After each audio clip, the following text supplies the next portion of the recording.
बिहार में मंत्रियों द्वारा ली गई शपथ के 11 दिन बाद ही राबड़ी देवी से आवास खाली कराने का आदेश क्यों निकला, जबकि लालू परिवार उसी घर में 20 साल से रह रहा था। क्यों अचानक आवास के पेपर में ये लिख दिया गया कि ये अलॉटमेंट उन्हें विधान परिषद के नेता प्रतिपक्ष के नाते दिया जा रहा है, पूर्व मुख्यमंत्री के सम्मान से नहीं। क्यों बीजेपी के सत्ता में आते ही वो मकान अचानक गैर जरूरी हो गया, जबकि पहले कभी ये मुद्दा उठा ही नहीं। इन्हीं सवालों के जवाब में छुपी है वो पूरी कहानी, जो आज हम आपको बेहद सरल भाषा में समझाने वाले हैं। आप देख रहे हैं द हिंदी टॉप और मैं हूं आपके साथ साम्या खान। बिहार में नीतीश कुमार के वापस सीएम बनने और सम्राट चौधरी के गृह मंत्री बने अभी कुछ ही दिन हुए थे कि अचानक एक फैसला आया, एक ऐसा नोटिस जिसने पटना से लेकर दिल्ली तक राजनीतिक गलियारों में भूचाल ला दिया। रातों रात राबड़ी देवी के 10 सर्कुलर रोड वाले सरकारी आवास पर खाली करो का आदेश चिपका दिया गया। साथ ही भवन निर्माण विभाग ने औपचारिक पत्र जारी कर राबड़ी देवी को 39 हार्डिंग रोड का बंगला दिया, जो विधान परिषद में नेता प्रतिपक्ष के कोटे से जुड़ा है। सवाल ये नहीं है कि एक पुराना मकान खाली क्यों कराया गया और नया दिया गया, असली खेल ये है कि इसे कब, क्यों और किसके इशारों पर किया गया।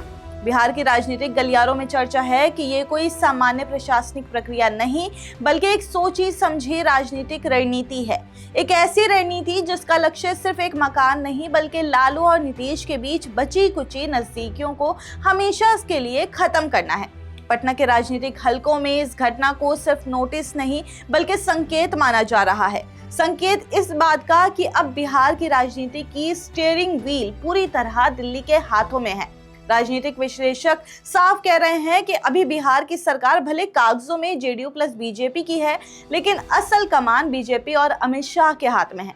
नीतीश भले मुख्यमंत्री हो, लेकिन फैसले कोई और ले रहा है। राबड़ी देवी के आवास पर नोटिस चिपकाना इस पूरे प्लान का पहला पब्लिक स्टेप बताया जा रहा है। ये कदम 2 साफ मैसेज देता है। पहला कि लालू परिवार को राजनीतिक रूप से झटका देना, दूसरा कि नीतीश कुमार और लालू के बीच जो चुपचाप बचा हुआ भरोसा था उसको भी खत्म कर देना। आरजेडी प्रवक्ता मंगनी लाल मंडल ने बेहद साफ शब्दों में कहा है कि ये कदम लालू प्रसाद यादव और राबड़ी देवी के प्रति जहर भरी सोच से प्रेरित है। उन्होंने मुख्यमंत्री नीतीश कुमार पर सवाल उठाए हैं कि 20 सालों में कई बार सत्ता बदली, लेकिन बंगला मुद्दा कभी नहीं बना, मगर अब अचानक क्यों?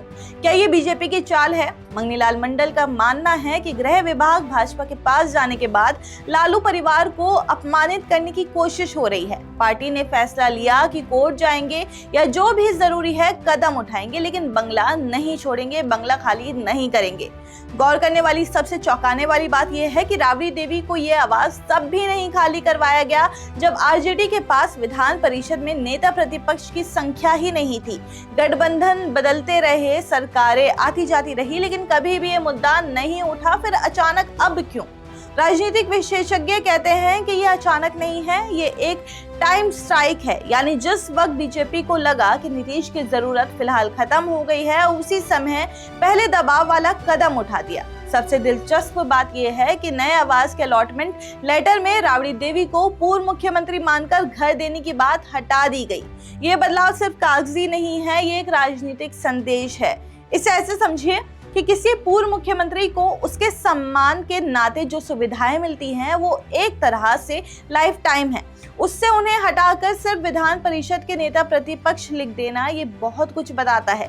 इस पूरे मामले में नीतीश की भूमिका सबसे जटिल है, क्योंकि आदेश भवन निर्माण विभाग से आया है, जिसका कंट्रोल जेडीयू के वरिष्ठ नेता विजय कुमार चौधरी के पास है। यानी दस्तावेज पर साइन जेडीयू की तरफ से हुए हैं, लेकिन आरोप दिल्ली और अमित शाह के ऊपर लग रहे हैं। राजनीतिक विश्लेषक कहते हैं कि नीतीश ऐसी स्थिति में है जहां वो इस फैसले का खुलकर विरोध भी नहीं कर सकते, क्योंकि इससे बीजेपी नाराज होगी, और चुप भी नहीं रह सकते, क्योंकि इससे लालू के साथ उनके रिश्ते हमेशा के लिए खत्म हो जाएंगे। विशेषज्ञों का दावा है कि बीजेपी की रणनीति 2 स्तरों पर है। पहला स्तर ये कि लालू और नीतीश के बीच भरोसा खत्म करो ताकि भविष्य में दोनों साथ ना आ पाए। दूसरा स्तर ये कि जैसे ही नीतीश राजनीतिक रूप से कमजोर हो, उन्हें मुख्यमंत्री की कुर्सी से हटाकर भी बाहर कर दो।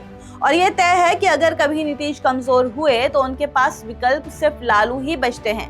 लेकिन अगर दोनों के रिश्ते खत्म करा दिए जाएं तो नीतीश अकेले पड़ जाएंगे। बिहार में पिछले 30 वर्षों में असल राजनीति दो ही नामों के इर्द गिर्द घूमती रही है, लालू यादव या फिर नीतीश कुमार। भले ही दोनों की राजनीति अलग हो, लड़ाइयां हुई हो, गठबंधन टूटा फूटा हो, लेकिन दोनों की उपस्थिति ने ही बिहार की राजनीति को संतुलन में रखा है। बीजेपी के दिमाग में सबसे बड़ा डर यही बताया जा रहा है कि कहीं इन दोनों के बीच फिर से कोई राजनीतिक जुगलबंदी न बन जाए। राबड़ी आवास वाला विवाद इसी डर को खत्म करने की दिशा में एक शुरुआती वार माना जा रहा है। विश्लेषक कहते हैं कि अभी ये सिर्फ पहला कदम है, आगे और बड़े फैसले होंगे जिनका असर सीधे नीतीश और लालू यादव दोनों पर पड़ेगा। इससे जुड़ी आगे जो भी अपडेट आता है हम आप तक जरूर पहुंचाएंगे। आपकी इस पे जो भी राय है हमें कमेंट्स करके जरूर बताइए और ऐसे ही और जानकारी के लिए आप हमारे चैनल द हिंदी टॉप को सब्सक्राइब कर लें। इसके अलावा आप हमें एक्स, फेसबुक और इंस्टाग्राम पर भी फॉलो कर सकते हैं।